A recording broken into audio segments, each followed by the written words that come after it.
Hey, what's going on everyone, and welcome to a very special video. If you're watching this today, it is the 5th anniversary of Mirror's Edge Catalyst, and unless you're new to the channel, you guys know I'm a huge Mirror's Edge fan. Probably my favorite game of all time, honestly, if you were to put a gun to my head and ask me. Man, you know, it's actually kind of crazy to think about how far time has kind of crossed. You know, I remember when Catalyst was first announced in 2013. It wasn't even called Mirror's Edge Catalyst, it was just called Mirror's Edge at the time, and you know, just being so excited for that. And actually that was 5 years after the original Mirror's Edge had released. We had an announcement for Catalyst. So I figured today, on the 5th anniversary of Mirror's Edge Catalyst, that what I would do is kind of make a similar video to what I did back when the original Mirror's Edge came out. So if you've been a follower of mine for, at this part, you know, over a decade, I've actually made a video way back in, I think it was 2011 or 2012. It was called How to Make Mirror's Edge 2 the Game of the Year. And in that video, it was basically me sort of, you know, kind of going through my thoughts and my ideas for what a sequel for Mirror's Edge really should be, and the type of gameplay it should have, the type of direction that we should take the game in terms of its narrative, its visual identity, and so on and so forth. And what's actually kind of interesting is that video, there's a lot of things that I mentioned in that video that actually kind of came to light in Catalyst, which is kind of very odd. I had mentioned things like a grappling hook that would take you from one end to the other. I had mentioned things like an open world, you know, and stuff like that, where you can actually explore and, you know, kind of walk around through the environments and have different puzzles to solve. You know, there's a lot of things in that initial video that I did that actually made their way into Mirror's Edge Catalyst, which is pretty interesting. But you know, if you're someone like me, if you're a fan of the original Mirror's Edge or Catalyst, or you know, maybe you just like the games you have played, or maybe you haven't, you know, maybe you haven't played the games yet. This video, I kind of wanted to go over sort of my thoughts on where I think the game should be heading now. You know, now that we're sort of post-Catalyst right now, with no sort of, you know, word or any sort of hint that we're actually going to be getting another Mirror's Edge anytime soon. You know, to be honest, guys, you know, I know a lot of people want to say that EA kind of killed off Mirror's Edge with Catalyst, but you know, I was thinking about it, and I don't think Mirror's Edge is actually dead as a franchise. I don't think EA, as awful as they can be, I don't think that they're stupid enough to actually kill off a game like Mirror's Edge, which is sort of in a league of its own. You know, Mirror's Edge is the type of game where very few games have even come close to actually sort of replicating, you know, its style. You see a lot of games kind of borrow from the parkour element, right? But in terms of its visual identity and just the way the whole game feels and how like dedicated it is in terms of its perspective and what it does, you know, there hasn't really been another game to this date, at least on that scale, that has even like reached the heights of what Mirror's Edge has done. And while Mirror's Edge is in no way perfect, you know, it is really you know, one of those games that has done a lot for the industry, I think, in terms of really breathing creativity into games, just giving you a different perspective of how you can kind of look at games and what they do. In fact, really, in terms of growth, you know, because Mirror's Edge is in of itself a glorified platformer, right? I've really seen a lot of innovation done within the platforming genre. I think even games like Death Stranding, which, you know, can be considered at times a platformer, you know, just in a different light. There's a lot of different games that have sort of taken the element of traversal and the journey and have just given you very interesting ways to kind of maneuver around and to create this really strong narrative and stuff surrounding that. So this video is going to be kind of chill, kind of relaxed, and I also kind of want to make this video more collective. I want to get you guys involved.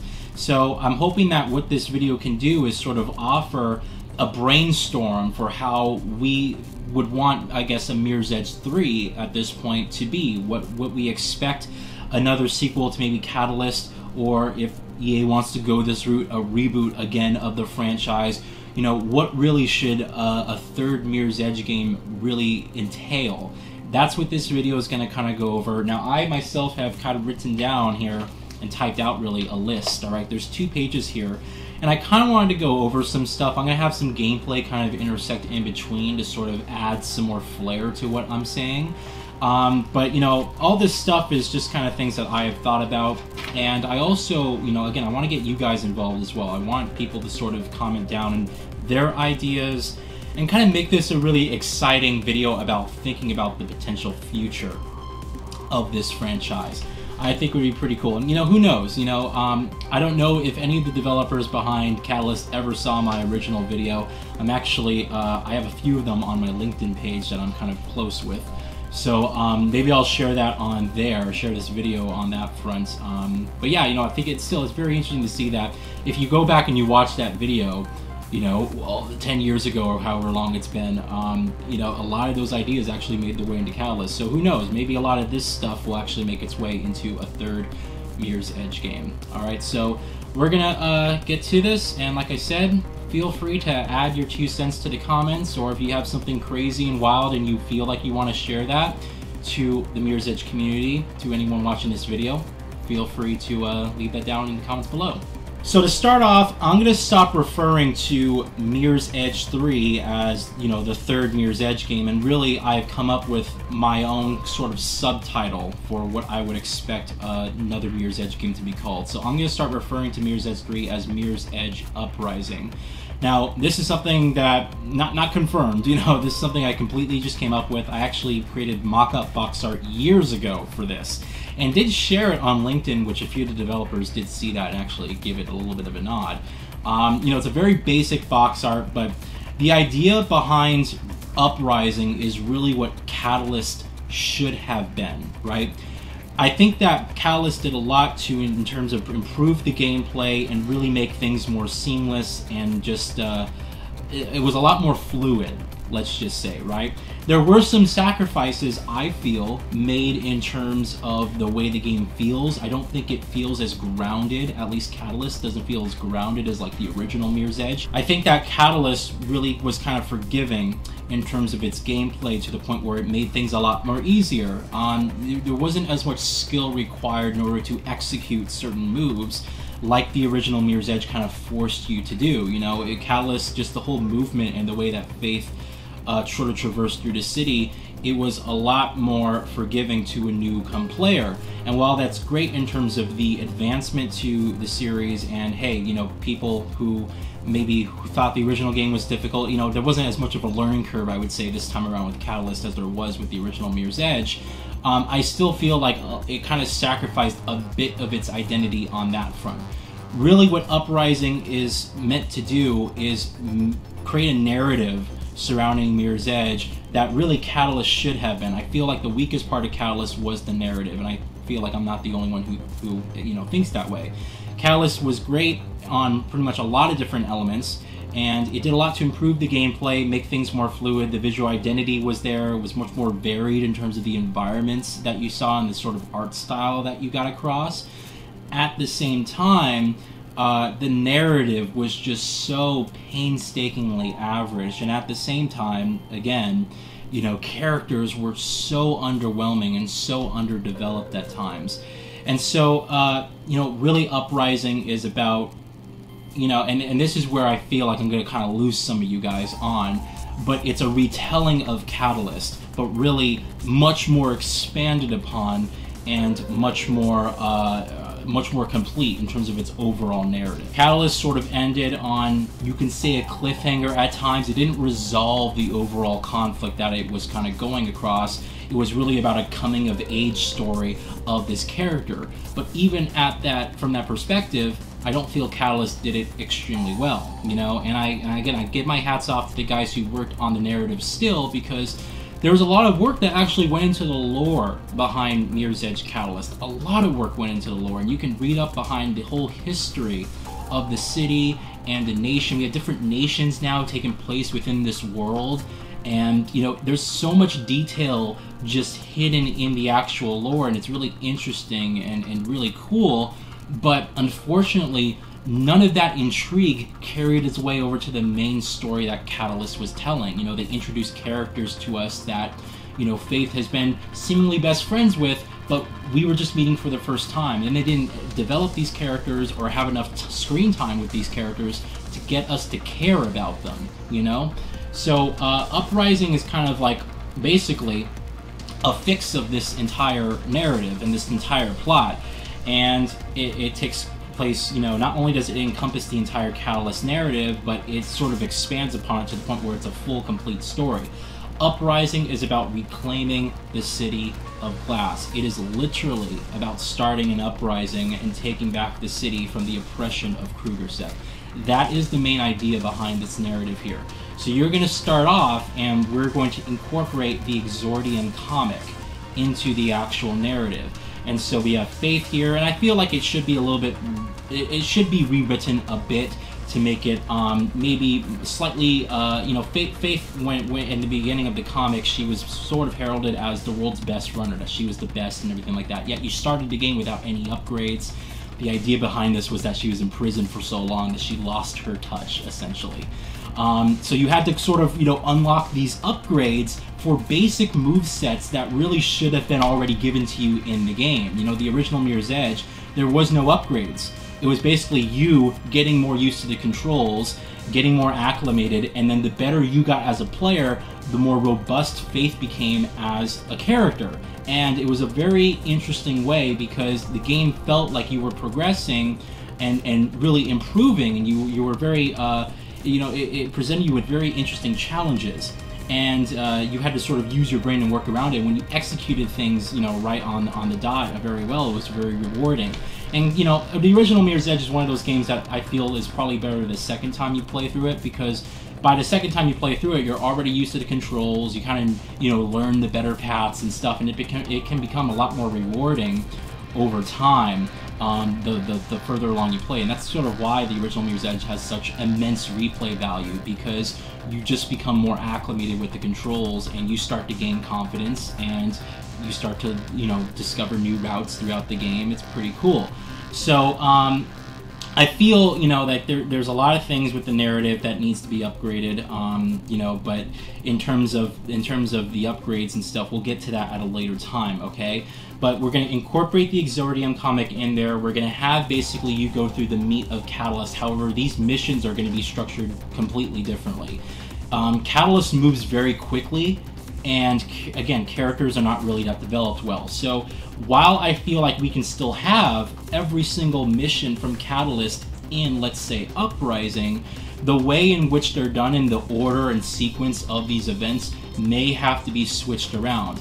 Eventually, this whole narrative is going to come together, and what we're going to have here is all hell break loose. We're essentially going to be starting a war, a coup within the government. And you're also going to have the people sort of rise up, and you're going to be able to parkour across these rooftops, but on the floor, on the ground, you're going to see people just wreaking havoc across the city, fighting back against the oppression of Krugersec.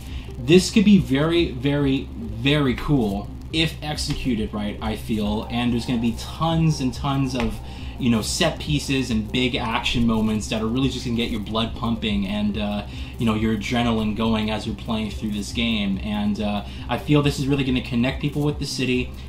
This is really going to be very interesting, and characters are going to be developed right. We're going to have really interesting twists at the same time. So, I don't have anything written down for you guys, but, the main stuff that I wrote down for the narrative, I'm going to get into the characters. So, the characters of Glass make a return, but the game involves a prologue of Faith getting into prison. So that's the Exordium comic. If you haven't read Mirror's Edge Exordium, it is the prologue to Catalyst that basically explains how Faith gets into, prison.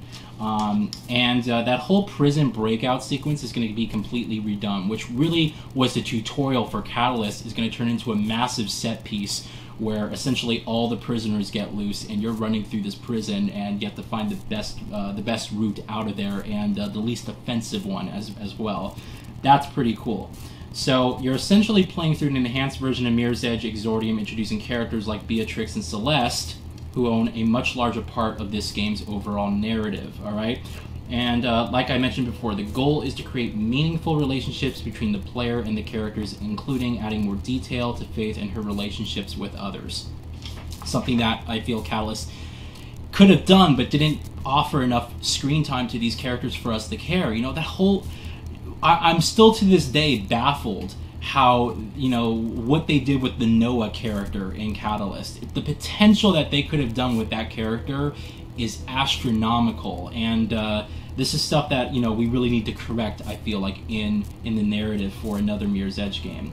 So let's go into the plot now. The Mirror's Edge Uprising is a story about reclaiming glass by causing an uprising taking place nearly 20 years after the November riots. Uprising starts fairly similar to Exordium, but takes on a larger story working on a larger scale, okay? You will witness flashbacks during Faith's childhood. This is going to develop people like her parents, Noah, in addition, and you will help lead the Black November resistance to help take over Glass, alright? So Rebecca is still very much involved in this. Rebecca is the leader of Black November, which is the resistance group, right? So she's very much involved in this, but you're sort of taking on, again, a more leadership approach to it. While you just help her with some remedial tasks here and there in Catalyst, you're going to be doing a lot more jobs for her that are just going to really help, you know, her efforts in really reclaiming Glass and getting the people involved, all right? And this is in regards to the twist I was talking about, but was it really the right choice, and who are the real enemies of the people? One thing that really intrigues me about the Rebecca character is that she's basically like Krugersek, right? She's basically like Kruger, but just viewing it from a different perspective. You know, if you ever heard her kind of speak during side missions, she very much talks about how, you know, we gotta be very headstrong in our approach here. We can't be afforded to be left behind by emotions, and anybody who doesn't accept our ways will have to be just cast aside and thrown out and left behind. And, you know, one of the really interesting things I thought about is if you ever saw the Hunger Games films, at the very end of the Hunger Games films, it's sort of revealed that the twist, when they take over and the districts, you know, sort of save themselves and introduce new leadership, that leadership then turns around and tries to do the same exact thing that the, you know, oppressive people were doing, you know, during the entire film series. So I thought it'd be interesting to take that same element of a twist. So once Black November takes over, now they become the enemies, and they're actually turning on the people. And so the real enemies of Glass are really these people who are power hungry, you know, and these people who just want to oppress people just for the sake of oppressing people. You know, it's people who have the same perspective, they're just viewing it from a different side. So I feel this twist could be really, really cool. Something at the end there that would really just be like, wow, you know, you almost didn't see that coming. And so let's talk about locations. All right, so Glass remains the center of the conflict in this game, but is greatly expanded upon in Catalyst. Rather than only seeing 10% of the city in an open world, we'll travel far and wide through different regions within Glass, and the story will take place across the entire city. Again, one of the reasons we wanted an open world in Catalyst was for exploration. What we got in Catalyst was a little area, really. It was a couple of cities kind of meshed together to give the impression of this wide open world.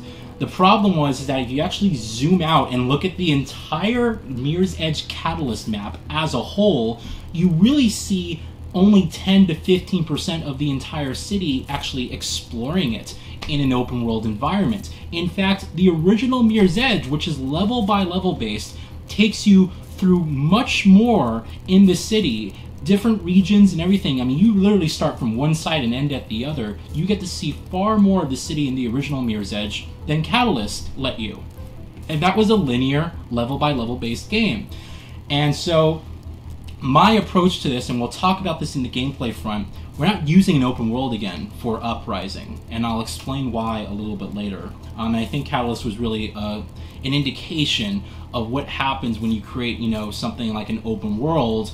But, you know, I do give some credit to the developers, right? Because, yes, it was DICE's first open world game, but you have so many games going open world now, even back when Catalyst was releasing, that, you know, there was so many areas to draw inspiration from. And while the Catalyst world is unique in the sense that you traverse through it in a very different way than those games, you know, the inspiration still stands that you had so many different options to sort of look to, and the execution could have been much better there, all right?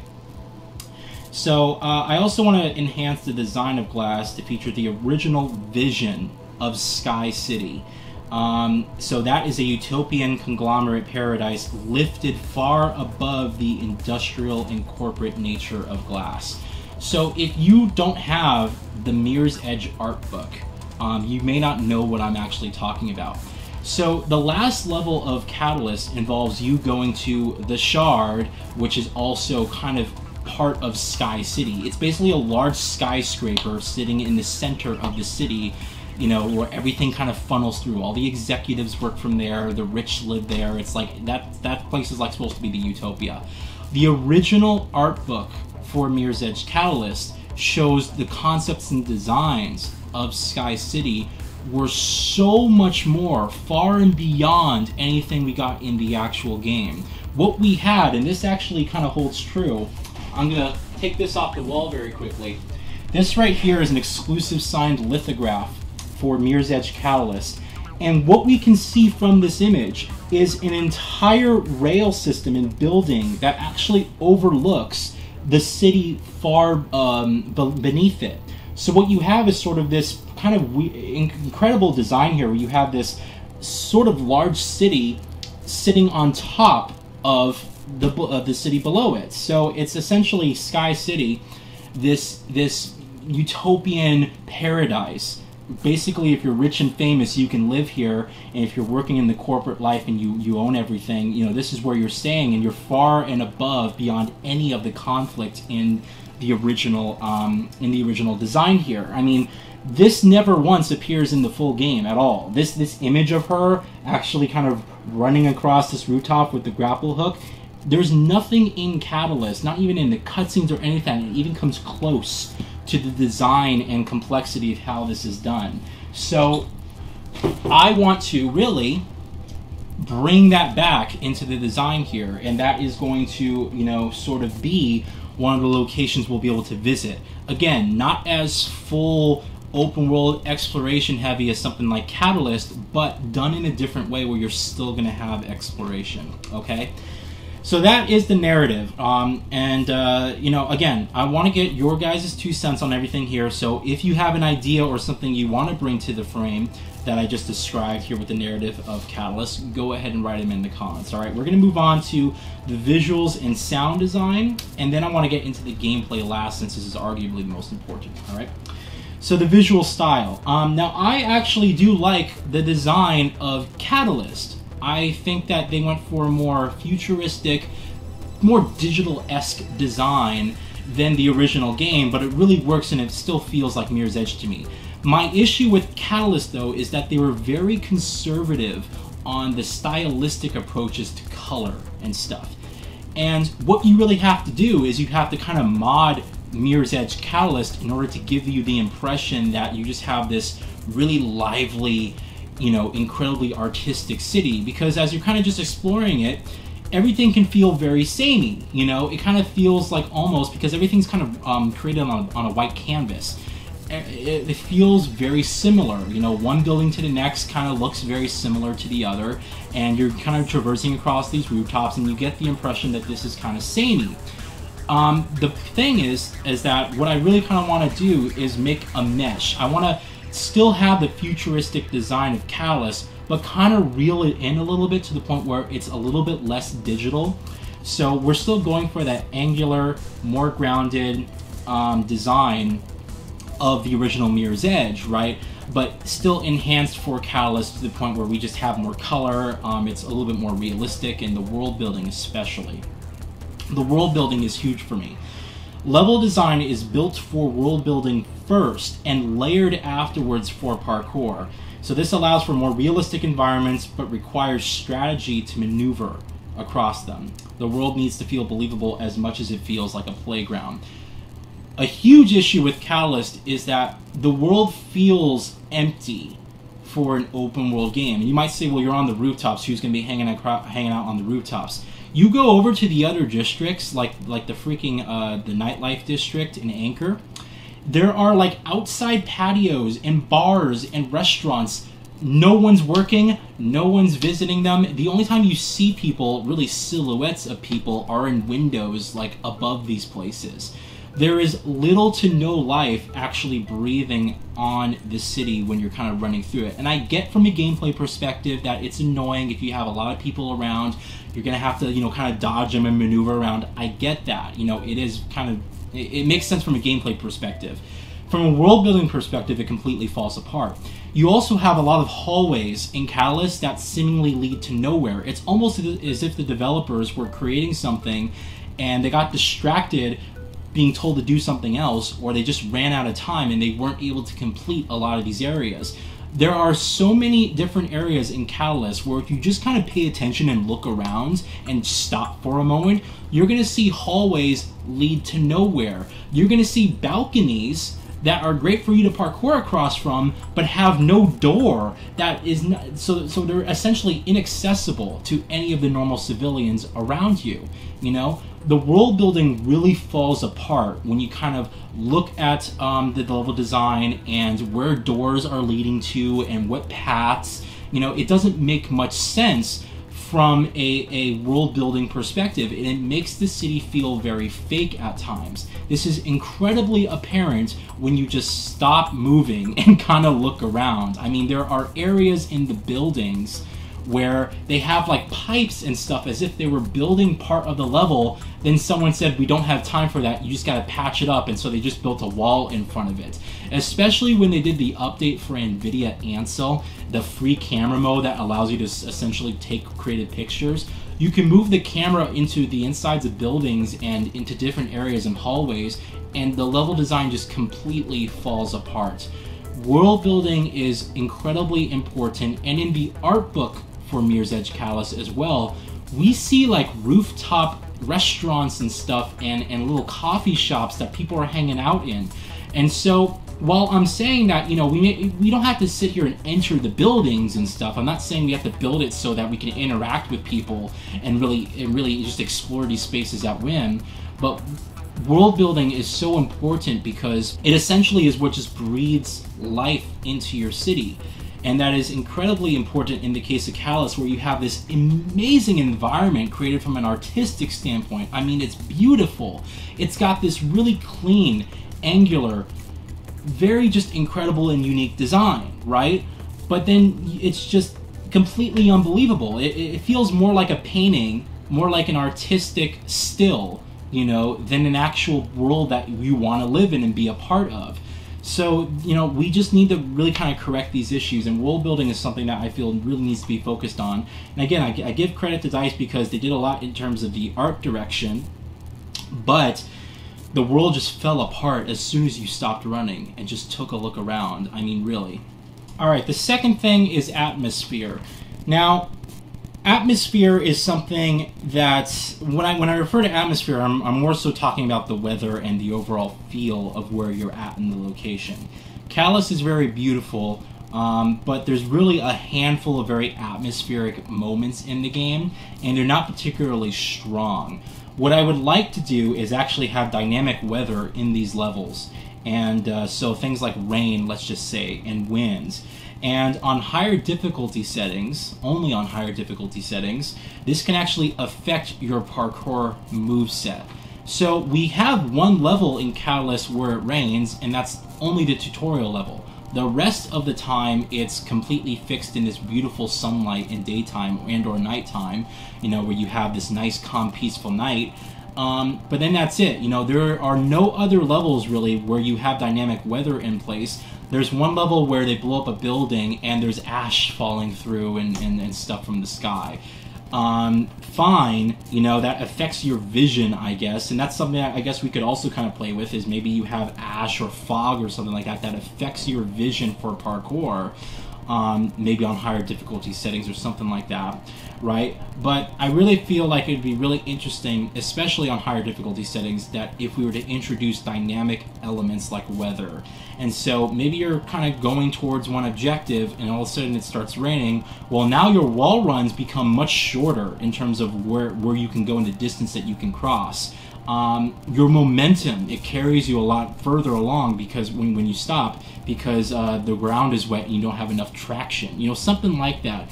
Again, this is open to discussion. I know not everyone will like it, and when I pointed this out in Catalyst when I was playing it earlier and making videos about it, a lot of people had mentioned that this would really kind of affect parkour and it needs to feel believable, and I get that. That's why I feel like on higher difficulty settings we can really kind of accomplish this and do it justice.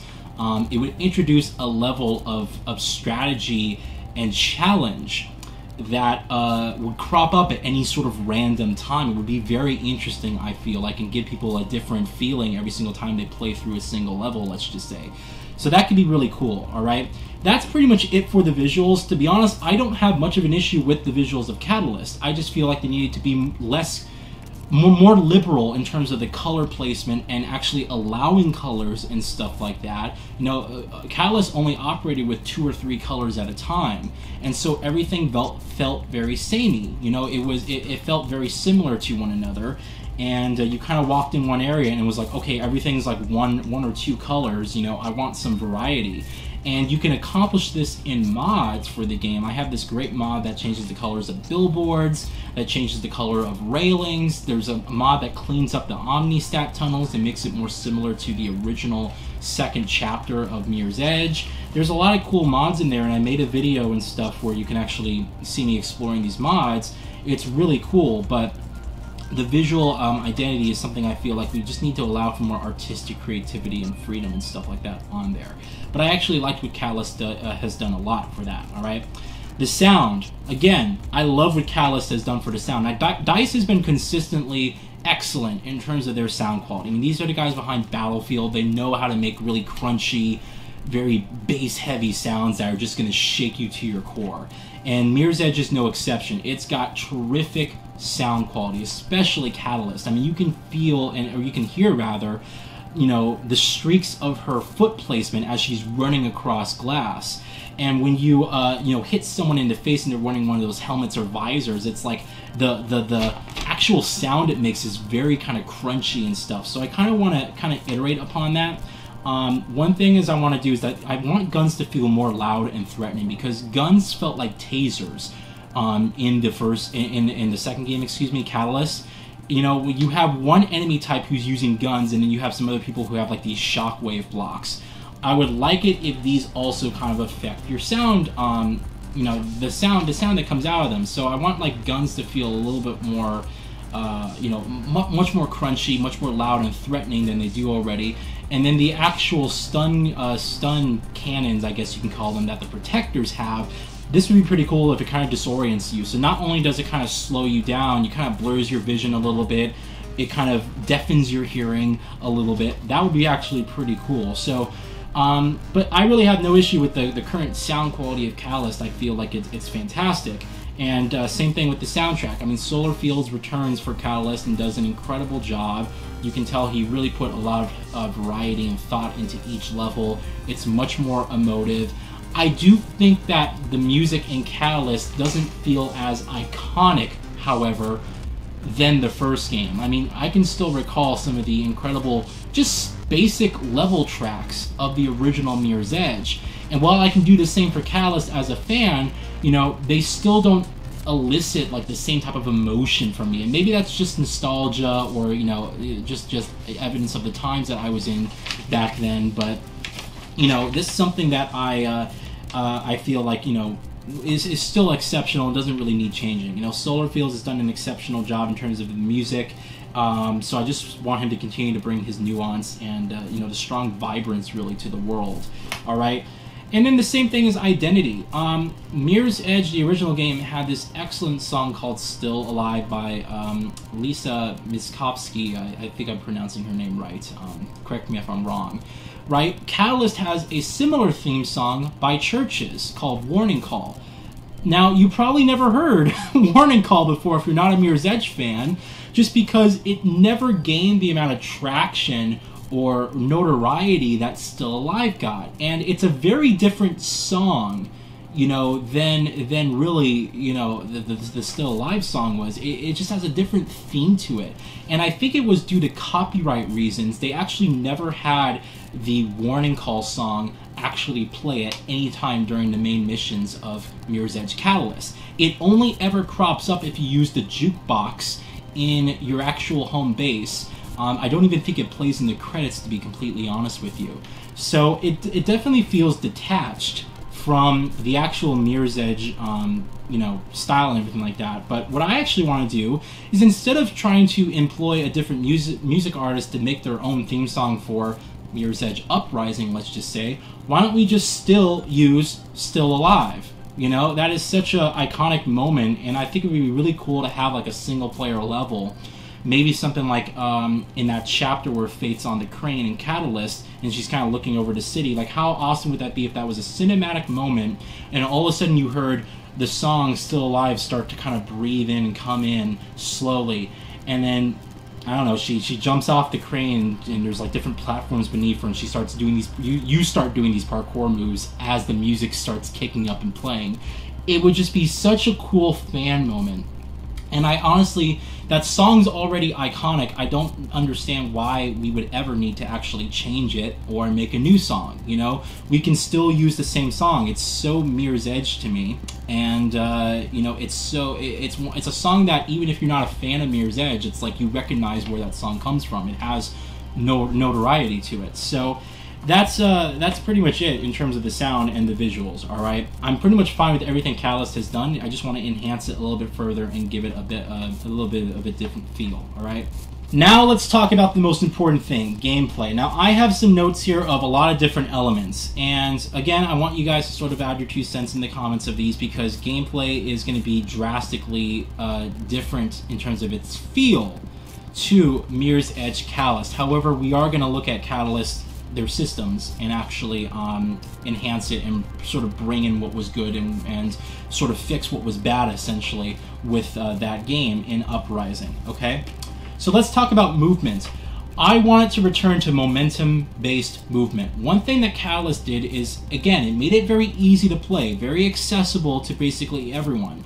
I hate this quick dash or shift mode that the developers call it. It essentially means that you could be standing still, just doing nothing, hit one button, and all of a sudden Fate lunges forward and is able to sprint at top speed from a standstill position. Alright, how's it going, everyone? I just wanted to show you really quickly what I was talking about with the shift feature. I'm over here in downtown. As you can see, there's this nice little gap between that ledge over here and the ledge that I'm on. And if I try to just back up to this wall, let's just say right here, and move forward and try to jump, I'm not going to make it. So I'm going to demonstrate that right now. If you keep going forward, jump. As you can see, I don't have the momentum to carry myself over. So let's try that again. Get back up on this ledge here. I'm all the way, my back's against the wall. I can't go back any further. Move forward, jump. And as you can see, I miss it again. Now we're going to try the same exact route, but using the shift ability, alright? So I'm going to go back up to this ledge, got my back against the wall. I'm going to shift forward and then jump just before I run off the edge. As you can see, I can make it fairly easily. In fact, it might be that she doesn't even have to grab it. I might be able to make it without even stumbling at the edge there. Let's try that again.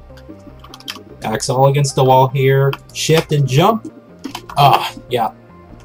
Anyway, so this is what I'm talking about in terms of the shift ability. It just allows you to essentially get across these gaps with super ease, and you know, you essentially accelerate to a top speed very quickly. Now, if this was a momentum-based game, like the first Mirror's Edge was, you know, I'd have to essentially back up and get my speed going just before I hit that ledge. So if I do this, kind of move forward to where I'm hitting a top speed, and as you can see, use that momentum to propel me forward without even using the shift ability, alright? So, you know, once again, I'm just going to demonstrate that. So if we use shift, we can get across very easily from that position. Let's go back over here. And then I'm going to demonstrate the same thing, but I'm just going to back up and give myself a lot of distance and not shifting, just moving forward. And then jump there, using that momentum to propel me forward. So this is what I'm referring to in terms of the shift ability. Essentially, you're cheating your way to get across ledges, and just makes the game much more easier to play at the sacrifice of really just, well, strategy and then using momentum. That same button is used to circle around enemies and dodge them so you can enable counterattacks. However, I don't even know about you guys, but I've never really used the dash ability or the shift ability whatsoever. I found it very pointless, even when I was just playing Catalyst for the first time. I don't even think I used it that much. The only people who used the dash ability were the people who were not good at playing the game. And So I want the idea of this momentum-based movement to come back. Hey, if you want to jump really far across to the next building, you can't just stand at the edge and push one button and then lunge forward across the building. You have to back the fuck up and actually start running from, you know, a far back enough position to gain momentum and then use that to propel you forward over the building. That's what we need to do. And I feel like, again, it adds challenge. It is a little bit slower paced in terms of its gameplay, but this is about really the feeling of parkour and the feeling of free running, right? It's about really, you know, eliciting that feeling. And I just find it very laughable when you can pull off these insane jumps from just standing still. You know, it's like she could jump pretty far if you just sit there at the edge, dash forward, and people have actually used this to actually glitch themselves across to extremely far distances. I don't like it. I never liked it, and I don't like it now. And I want to get rid of it in the next game. So it would have a similar acceleration and inertia to the original Mirror's Edge. Inertia meaning head movement. That was something they also toned down in the original, or in Mirror's Edge Catalyst, is they got rid of the motion of her head as she's kind of running and sort of, you know, jogging along. And I get that people get motion sickness, I get that, but have a slider or something. That's something you can put in the accessibility options for the game. You can turn off head movement or head bobbing, and, you know, that way, or maybe decrease the strength of it, so that way that people who get motion sickness or who are very susceptible to that type of movements aren't as affected. They can still enjoy the game. You know, this is something that you can fix with accessibility options. Like the sense of movement feels completely different to Catalyst because to the original game in Catalyst, because, you know, they kind of changed the way she kind of feels with this instant acceleration and the fact that she's kind of like, her head and stuff doesn't move, you know, or it barely moves. It moves very slightly. You'd actually have to pay attention to actually kind of notice. So there's that. Now, combat. I like the combat of Catalyst sometimes. The problem with Catalyst's combat is it can be very complex and the basic player doesn't know how to play the game. Catalyst kind of involves two systems. There's the movement-based combat, which is great, and then there's the standstill hand-to-hand combat. And there's even more systems attached to the standstill combat.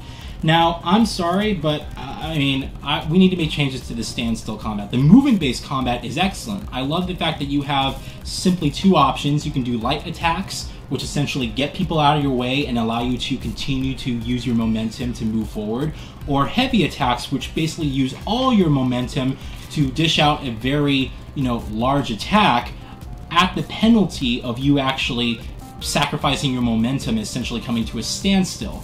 I like those systems, and I feel like there are certain levels in Catalyst where the enemy placement is so beautiful that you can actually execute them out perfectly. The problem is not every single level allows for that sort of variation. Alright, so my idea for this, and again, open for interpretation, I want your guys' feedback. My idea for this is that we have, for standstill combat, upper and lower based attacks, alright? So we have the same momentum attacks during you know, Catalyst that it currently has. When you're moving, you can just, you know, do light attacks and heavy attacks, right? But I want to introduce sort of upper and lower attacks. Now, Catalyst has upper and lower attacks, but it's relative to your camera placement. Meaning, if you're fighting someone and you're looking at them head on from their torso up, she's going to basically attack from this part up. But as soon as you move your camera down to their legs, most people don't notice because the game doesn't actually teach you this. If you move the camera down to her legs and do attacks, she will actually kick people down in their shin and do a different moveset for lower attack space. So rather than making this more relative to camera placement, because only advanced players who really spend the time playing the game like myself are really going to be able to utilize those systems, we simply have upper and lower based attacks. Meaning, let's just say Y for upper, X for lower base attacks, or vice versa. Alright? Now, enemies can block, and you can do counter moves and stuff like that. So when an enemy, let's say, blocks an upper attack, you then switch to a lower attack to combat that, right? And I also want to introduce a sort of level of dynamism to the way that enemies do combat, because one of the issues I have with the combat in Mirror's Edge is that once you basically master one enemy type, you can get through them essentially quickly and easily, because all the enemies fight exactly the same as their class, right? The only exception I'll find is the Sentinel, where there's a little bit more variability, but the problem with the Sentinel is that he only appears during set-piece story moments. This is not an actual enemy that roams or patrols the random streets of Glass. He's simply only there during the narrative at set points, right? Unless you mod the game, you can actually get him in the open world, right? That is the only enemy where, okay, it's a little bit more of a dynamic fight just because he has a much more varied moveset. The rest of the enemies don't have that. So what I really want to do is introduce a level of dynamism to the combat where enemies can block you at any time. So, and we can actually have the AI kind of learn based off of, you know, other AI how you're playing the game, and that this can actually change up the fighting dramatically. So let's say you have two people coming at you, you're fighting one person, you always attack their upper torso and then, you know, kind of knock them out by going from the lower attacks. The next enemy sees that and says, oh shit, I'm gonna make sure I block the lower attacks more often than the upper attacks. And it kind of changes depending on the way that you play the game, and if you have other spectators in combat who are kind of looking at you fighting the other people. I also, to that point as well, you know, I also want to get rid of one of the issues that Catalyst has is when you have a group of 4 people coming at you, every enemy waits their turn in order to be sort of taken out. Now, I understand, and the developers said that the reason that they made it this way is because it's a little bit more realistic. They didn't want all the enemies sort of attacking you, which would then possibly injure their teammates. You know, they wanted to make sure that, you know, especially for the people with guns, right, the enforcers, that they weren't firing their weapons if you were fighting someone because they would possibly injure their teammates. I get that, great, but when you have your back against a person's weapon, I mean, is there really an excuse at that point? At least what they could do is all try to hit you at the same time, which then brings another point in, because in Mirror's Edge, the original, they kind of operated like this. In fact, it was an element of combat they taught you at the very beginning of that game.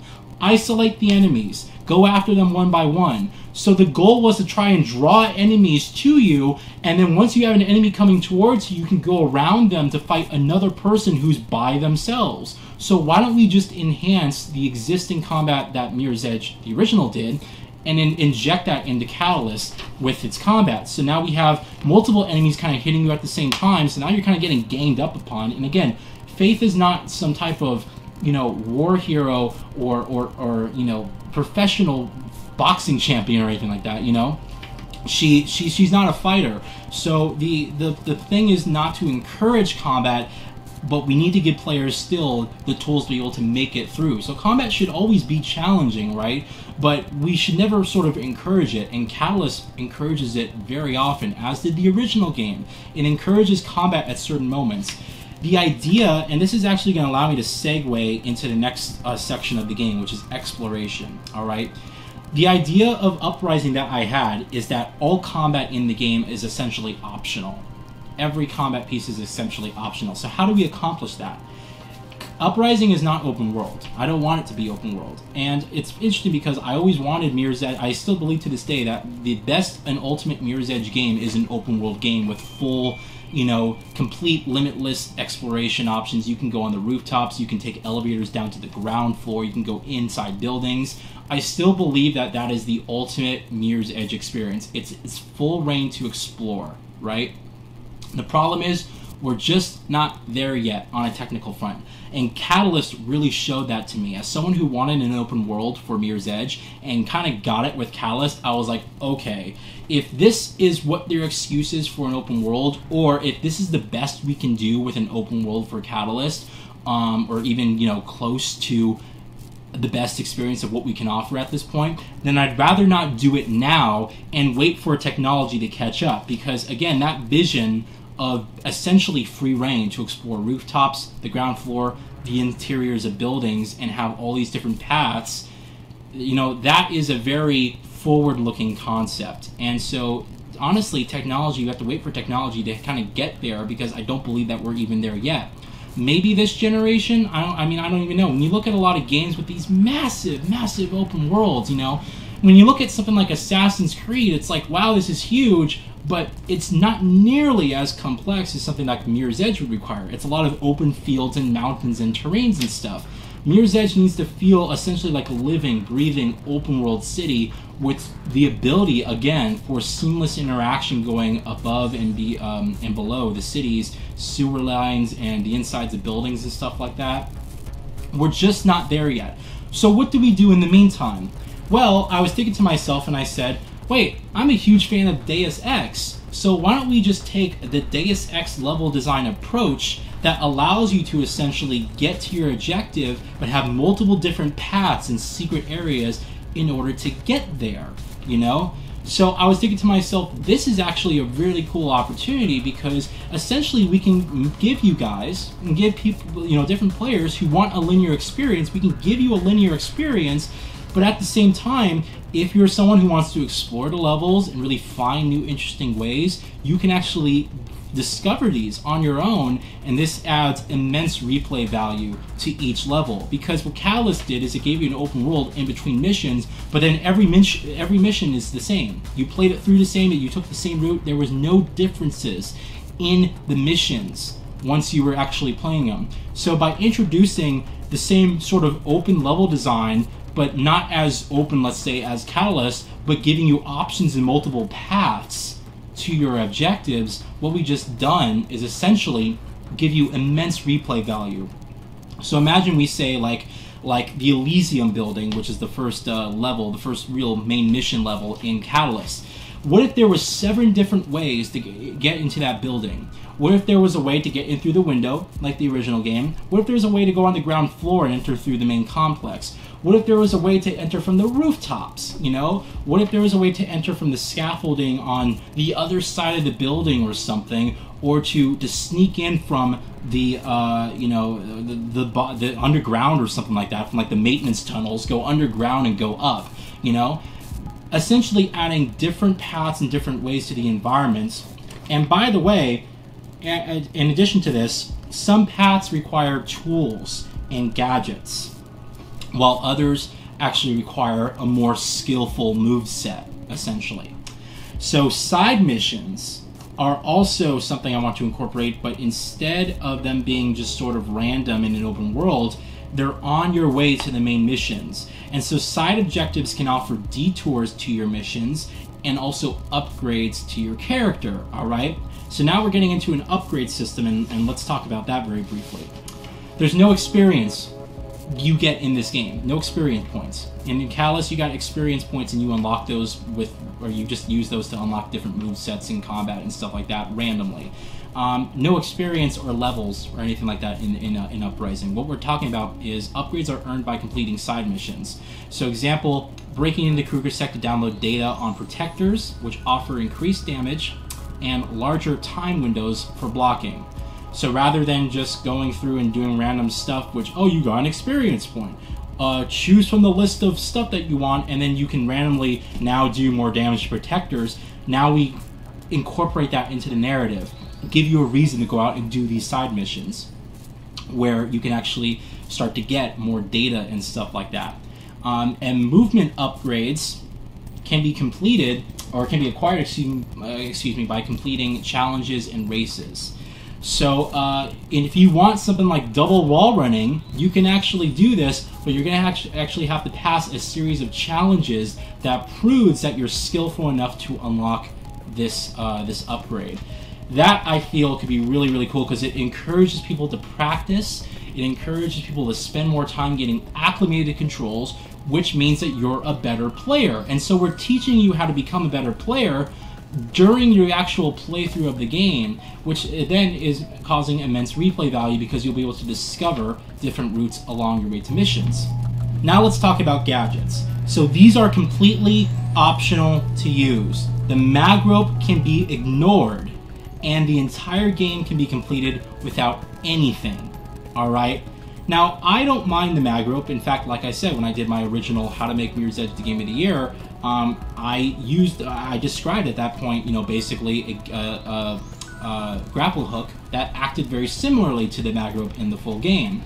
But I wanted to actually, you know, I feel like a lot of times what Catalyst did actually, unfortunately, is it required you use the mag rope for everything. Meaning it gave it to you at a story section, and then you were all of a sudden expected to use it in order to complete your way through the actual story missions. So what I want to do is make it completely optional. So if you're a purist and you don't want anything to do with the mag rope or any of these other gadgets and stuff that she has, I think she also has one of those stun things on her wrist attached to her glove so she can actually stun enemies. Completely optional. If you want it though, guess what?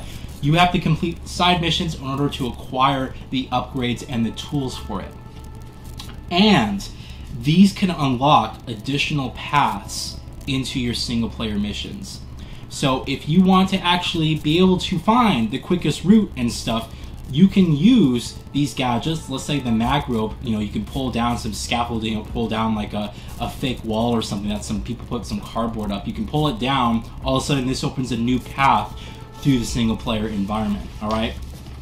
And we're gonna incorporate gadgets into combat. So the mag rope is great, you know, it's using Catalyst, honestly, just for traversing from one end to the other, making these large gaps. You can cross huge intersections just through this grapple hook, right? And you can also open up new paths and shortcuts in Catalyst within the open world, all right? And it pulls you up to certain areas. What if we incorporate some of those elements into combat? So if you want to sit there and you're you know, fighting enemies, and all of a sudden you have enforcers with guns and stuff ready to shoot you, use the mag rope to grab their gun and pull it from them, which kind of disarms the weapon. And maybe you're far away from the enemy, or they're just like there's a great distance between you guys and you want to get up close and personal, latch onto them with the mag rope, pull you forward for a Superman punch, and fucking just like obliterate these guys. I feel this would add such adrenaline to the combat system, and it would be really cool. Maybe someone's on the edge of a rooftop and you can grab them and pull them off or something like that. It would be very, very cool, and it would add, you know, a level of complexity, again, strategy to the combat, because as you're unlocking these upgrades, you're finding they're useful not only for, you know, unlocking more paths to the environment, but at the same time you can actually use them for advantages in combat and stuff like that. And the same thing goes with the stun. At first you're able to, you know, simply turn off things like security cameras or maybe security systems and stuff that open up new paths. You can upgrade that stun ability so it turns off more larger electronics or drones, and you can upgrade it further to the point where it stuns enemies for a little bit to deliver combos and things like that. This could be very, very, very powerful, and the whole thing is that this is optional. You're not forced to use this, and it just adds, again, style and flair, and it adds to her moveset of being able to not only traverse through the environment but also take out enemies and different obstacles that she's facing. It could be really, really cool, but the whole idea is that it's optional. Same thing with the runner's vision, okay? It is optional. Every player can turn off runner's vision. Basic runner's vision is available from the start of the game, however. So by basic runner's vision, what I mean is it operates almost entirely the same as the original Mirror's Edge game. Objects turn red, which basically indicate that this is something that you should be paying attention to. You should use this object to basically get to your objective. That's the idea surrounding basic runner's vision, all right? Upgraded runner's pulse can be acquired, however.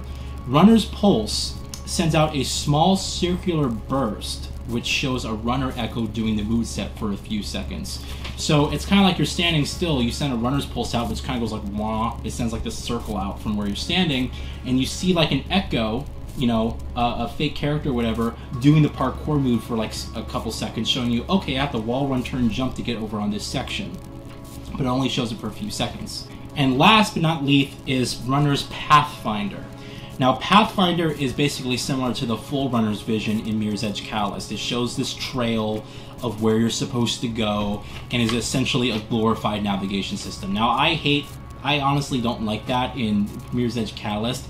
However, I feel like if it's an upgrade here, it could, again, just give people maybe different paths to the environment. It can show you where different paths are located, and not necessarily teach you how to do them, right? But just kind of show you, okay, this is a possible path or a possible area that I could actually traverse through to get to where I'm supposed to be going, essentially. So, essentially, there's Runner's Vision, Runner's Pulse, and Runner's Pathfinder, which kind of shows you the trips, all right?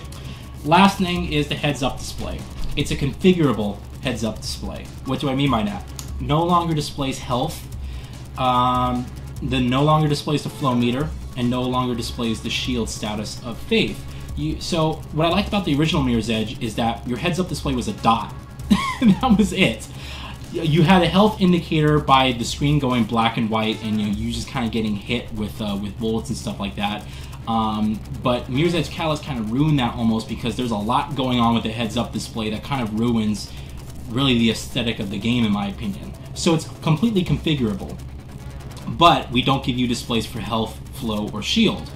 Every player starts with the center dot, and all the other options are optional and must be unlocked. We can add these to side missions as well, so that, hey, if you want health bars on enemies to determine what their health status is like or how low they are on health, guess what? You can go through a side mission and unlock or download the data in order to add this to your heads-up display, including the combat circle. The combat circle was in Catalyst, where essentially it showed you all the enemies around you in a large circle that took over like a big portion. It's very annoying. It's a very annoying system. However, if you want it, guess what? You can go through side missions and get it. And the same thing for pursuit maps and statuses, all right? So if you're being pursued by some police on your way to the mission, let's just say, we can actually display, you can unlock a map that would display where the enemies are located and how far the radius is from where they're searching, all right? So this essentially adds in configurable layers to the heads-up display that gives you sort of a more robust flair for what's going on, okay? So that pretty much concludes my gameplay ideas for Catalyst, and that kind of concludes this video, to be honest. I went over my ideas for the narrative, the visual and sound design, as well as the gameplay elements of Mirror's Edge Uprising.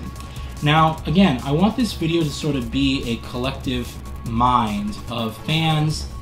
Maybe if you're not a fan, you just like the game as well, just ideas, you know, that we can kind of come together and really offer to what we believe another Mirror's Edge game should be. Now, again, I actually do have faith, no pun intended, I actually do have faith we'll see another Mirror's Edge game, but we're going to be waiting longer than we ever waited for Catalyst. In fact, I may say we're going to spend the entire 9th generation, the entire PlayStation 5 and Series X lifecycle, we're not going to see another Mirror's Edge game. We are probably going to be waiting 10 to 15 years, I would guess, for another Mirror's Edge to either be announced or to come out. It's going to take somewhere in the realm of that time. I don't think, again, EA would not give up on this game, and I know DICE, you know, doesn't want to give up on this game either, because, let's be honest, they're fucking tired of working on Battlefield all the time. Battlefield has kind of gone under. We'll have to really see what they do with Battlefield 6, and when that gets, you know, revealed, which is actually in a couple days, actually, from when this video is uploading. So hopefully that turns out to be a smash hit, because, I mean, they kind of had, DICE had like a losing streak there for a while. You know, you had Battlefield 5, you had Star Wars Battlefront 2, which I know has improved a lot since launch, but at launch, Battlefront 2 was in shambles, and then you had Mirror's Edge Catalyst come out, which was kind of underwhelming, to be honest. And Catalyst really needed to be fantastic. It really did. It could not have afforded to do what it did, but it ended up, you know, doing that. And essentially what we have now is a situation where we're going to be waiting a long time for another Mirror's Edge game. So when another Mirror's Edge game should get announced, and it will, I promise, you know, I will be here covering, of course, that announcement. But you know, I hope that this video could help inspire some of you guys to think about what you really want for another Mirror's Edge game and what another Mirror's Edge game could possibly be and encompass, you know? It's interesting because back when I did that original video, I had this very dead set goal of wanting to be within the gaming industry and work on games and stuff. And while that's still a passion of mine, absolutely, you know, I love storytelling, and just, you know, games in general. I would absolutely love to work on games, right? That's still a passion of mine. in terms of it being a more, I don't want to say realistical because I hate the term realistical. You know, life is what you make of it. But at the same time, where I'm at in my life and kind of what I want, it doesn't necessarily align with game development, at least at this stage. That's not, now that being said, that's not saying that I wouldn't jump on the opportunity if someone said, here, you know, work on this game. Absolutely, right? But, you know, just to sort of tell you guys where I'm at, I'm coming at this from a very, you know, fan, you know, loving perspective of just the first game, and, you know, nothing more than that, you know. But honestly, I just wanted to sort of offer these ideas and kind of put them out there. I'll say what I did in the original Mirror's Edge, how to make Mirror's Edge 2 the Game of the Year video. DICE, if you like any of these ideas, full free reign to use any of them. So you feel free, you know, honestly. This is just the fans sort of helping you out and giving you ideas about what we would like to see, at least from my perspective, the direction of an Mirror's Edge game. And I'm hoping that, you know, sometime in the future, hopefully sooner rather than later, I can sit here discussing what Mirror's Edge Uprising, or whatever the next Mirror's Edge will be called, the excitement of having that announced and what it's going to be like, and kind of moving forward. So anyway, that's it. I hope you guys enjoyed this video. I know this was kind of a play on sort of the old videos that I've done, so I hope any of you guys who have sort of been following me since the original Mirror's Edge days, or the Catalyst days, and me covering that game, I mean, gosh, I remember doing a video, a playthrough of the original Mirror's Edge demo before the game actually came out in crappy quality.